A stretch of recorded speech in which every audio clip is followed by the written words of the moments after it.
So again, Shabbat Shalom, everyone.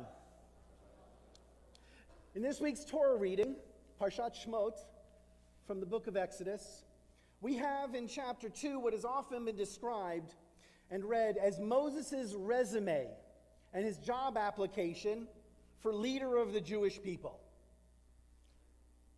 But I would like to suggest that the events that we see in chapter 2 are far more important than just to be read as Moses' resume, and far more significant than just what Moses does in order to deserve to be the leader of the Jewish people. So let us review what unfolds in this chapter. At the beginning of the chapter, we read about how Moses' parents get together and they give birth to him.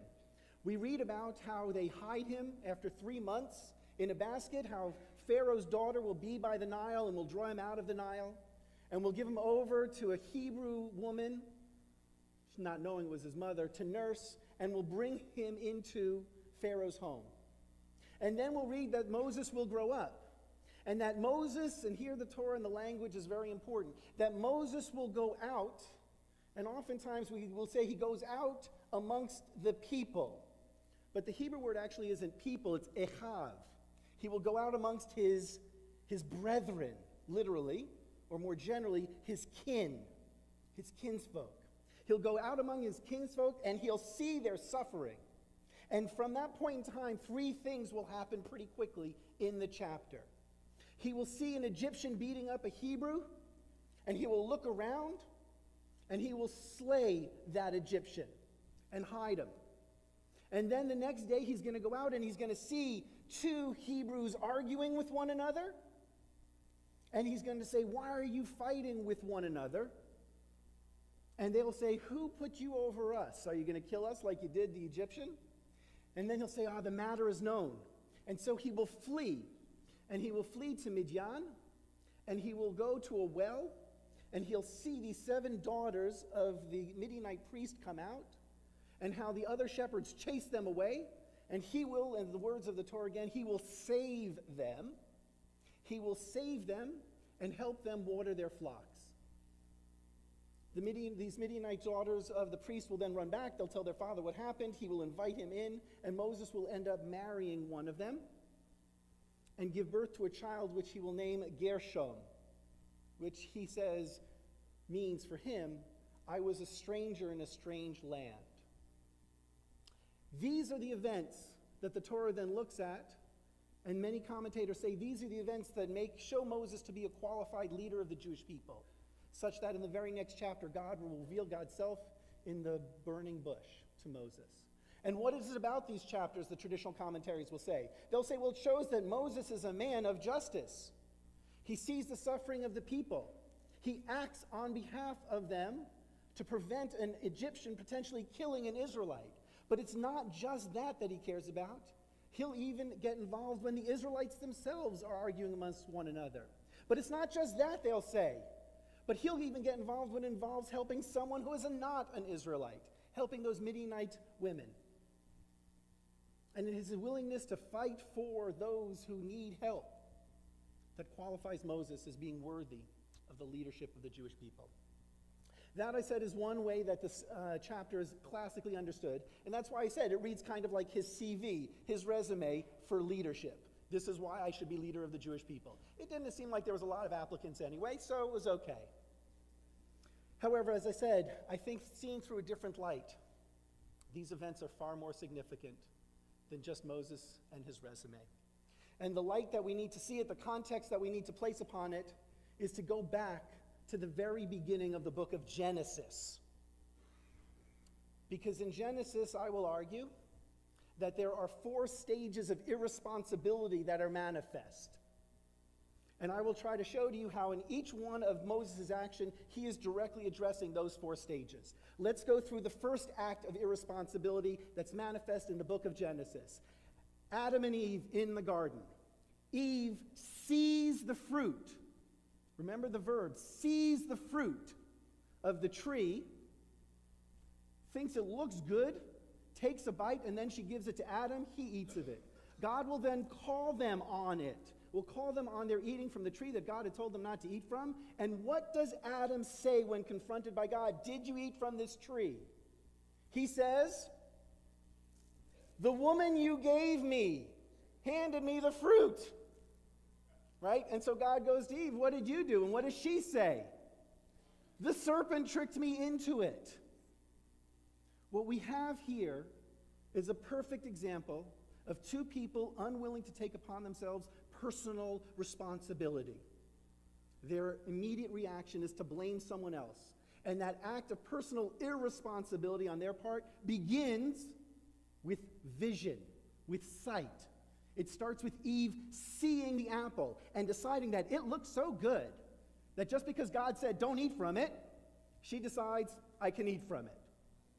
The vision leads to the irresponsibility on their part on a personal level. Now let's go another generation, Cain and Abel. What does Cain do to Abel? Kills him. Kills his own brother. The Hebrew, again, very important. Kills his own brother. So here we have a situation where within the family context, we see an act of familial irresponsibility on the part of Cain towards his brother. We go now forward, Noah. Noah is commanded to build an ark, and Noah is told why he has to build the ark. Because everyone is going to die. The whole world is going to be wiped out. Flood is going to come and kill absolutely everybody. And what does Noah say to his neighbors? Nothing. He saves his family. Very good. He's better than Cain and Abel. He's at least got a sense of familial responsibility. But he says absolutely nothing to his neighbors. He lets them drown.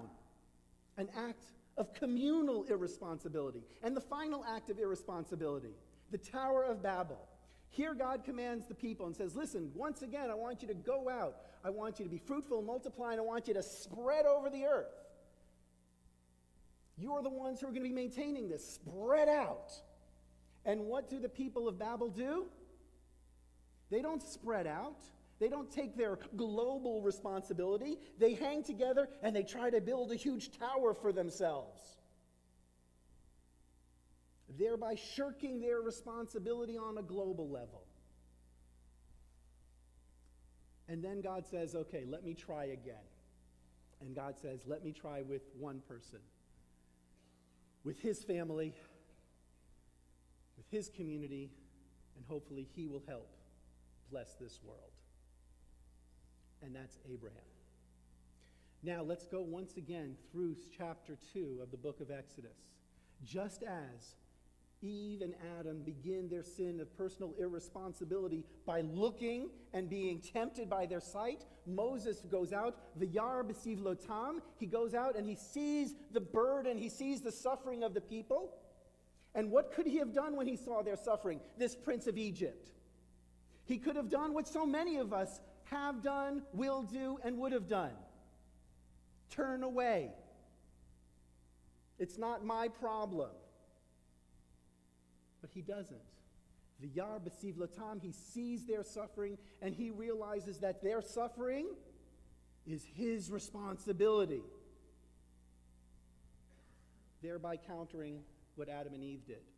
And then he sees this Egyptian beating up, and the Hebrew text is interesting. He goes out and he sees the Egyptian beating up his brother.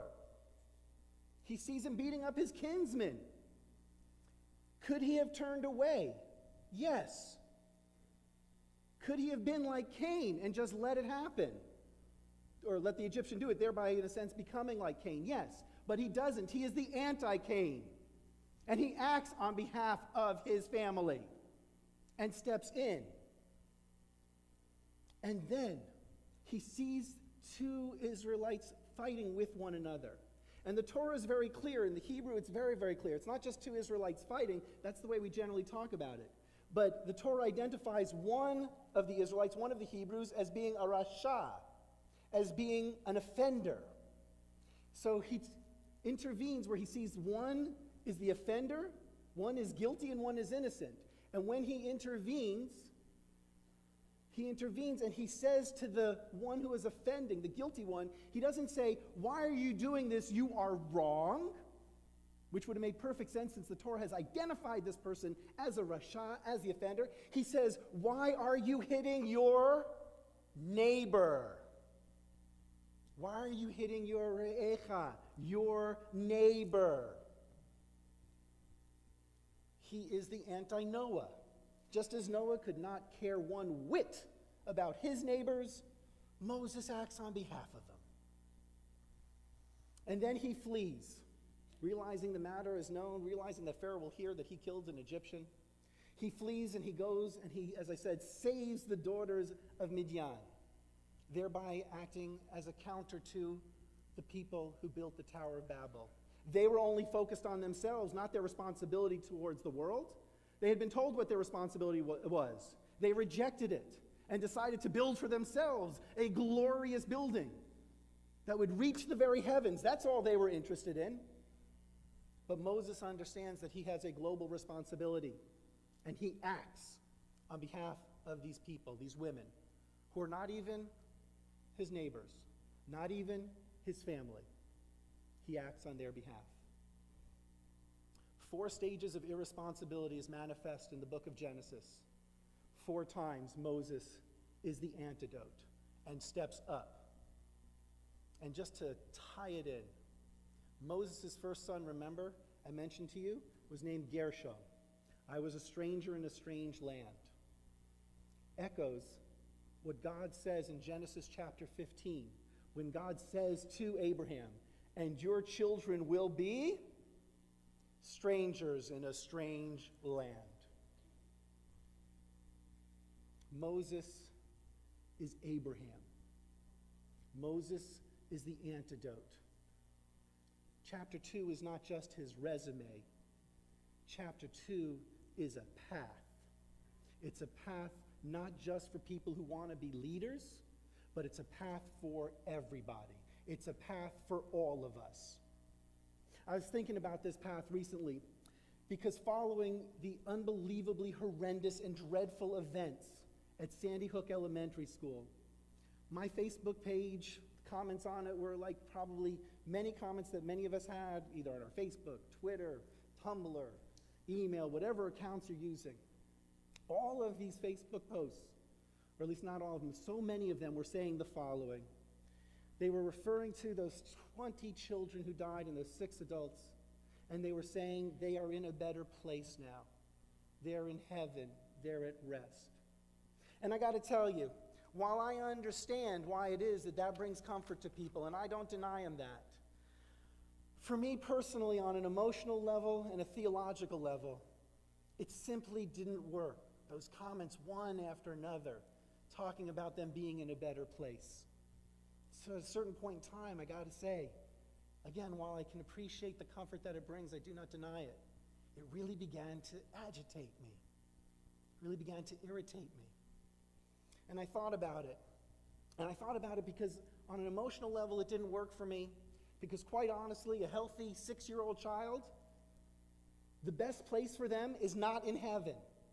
The best place for a healthy 6-year-old child or a healthy adult is with their parents and with their families and with their friends and their toys. That's their best place.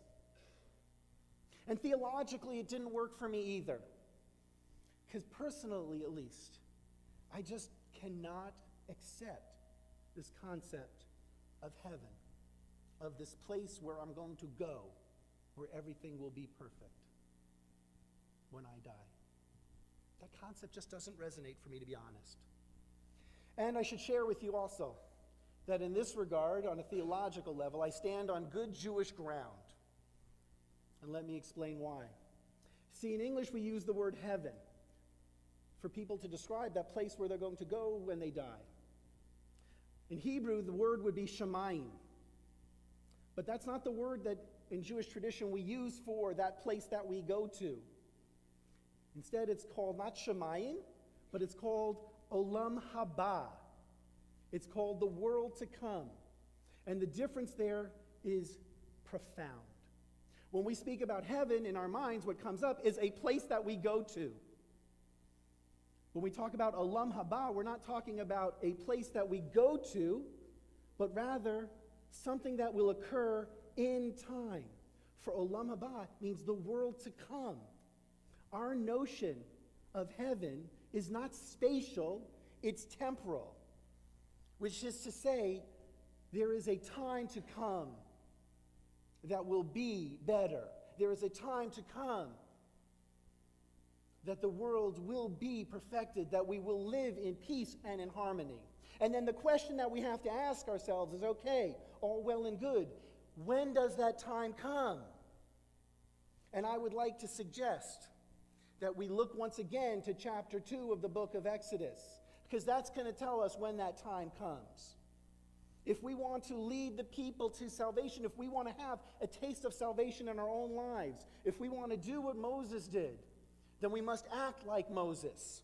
We need to look, v'yar b'siv lotam, we need to look at the burden of the other and realize that that's not their problem.